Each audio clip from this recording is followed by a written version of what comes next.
నమస్తే, నేను మీ కిరణ్ కుమార్. దేశం కోసం, ధర్మం కోసం, సనాతన ధర్మ రక్షణ బోర్డు సాధన కోసం ఈరోజు మరొక గుడిని రాత్రికి రాత్రి నేలమట్టం చేశారు. నికృష్టులు, నీచులు. వీళ్ళని ఏమనాలో అర్థం కావడం లేదు. తిరుచానూరు కలెక్టర్ ఆఫీసు పక్కన దామినేడు దగ్గర ఉన్నటువంటి నాగాలమ్మ టెంపుల్ ఏదైతే ఉందో దాన్ని సమూలంగా ఏ విధంగా చూడండి, ఆనవాళ్ళు లేకుండా జేసీబీలతో మొత్తం గోడలు గీడలు అన్నీ లేపేసి ఎంత నీచంగా దీన్ని తీసేశారు. అక్కడ మనకు ఆ డంప్ అంతా తీసుకెళ్ళి ఇక్కడ వేశారు చూడండి, ఆడ కనపడుతుంది. అదే గుడికి సంబంధించిన మొత్తం గోడలు గిడలు అన్నీ సంబంధించిన గుడి అన్నీ అక్కడే వేశారు. 4 రోజుల క్రితం తిరుచానూరు దగ్గరే వారాహి అమ్మవారి గుడిని ధ్వంసం చేశారు. మళ్ళీ ఈరోజు ఇక్కడ ఈ గుడిని నాగాలమ్మ గుడిని ధ్వంసం చేశారు. వీళ్ళు మనుషులేనా అని అడుగుతున్నా.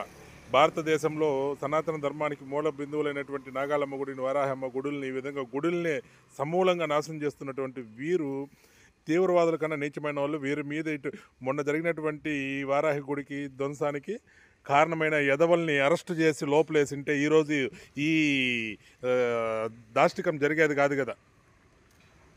దానికి ఉపయోగించినటువంటి జేసీబీలు ఏవైతే ఉన్నాయో వాటిని సీజ్ చేసి దానికి కారణమైనటువంటి వారిని అరెస్టు చేయకుండా గాలికి వదిలేసి ఈరోజు మరి ఒక గుడి ధ్వంసం అవడానికి కారణమయ్యారు మన తిరుచానూరు పోలీసులు.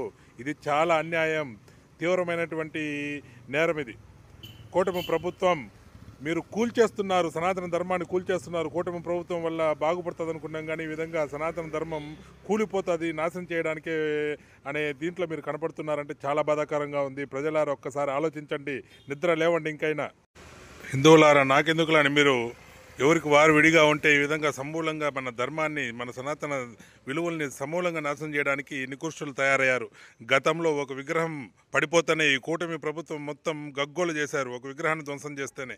అలాంటిది ఇప్పుడు ఏకంగా గుడినే నామరూపాలు లేకుండా చేస్తుంటే కూడా ఏమి పట్టించుకోకుండా ఉండారు అని అంటే ఇది ఎవరు చేస్తున్నారు ఈ నికృష్టమైనటువంటి కార్యాలు? దయచేసి ప్రతి ఒక్కరు ముందుకు రావాలయ్యా. కలెక్టర్ గారు, ఎస్పీ గారు, చంద్రగిరి ఎమ్మెల్యే నాని గారు, చూడండి ఈ దౌర్భాగ్యం మీ కాన్స్టిట్యున్సీలోనే జరుగుతుంది. ఇంకైనా మీరు మేల్కోకపోతే తగిన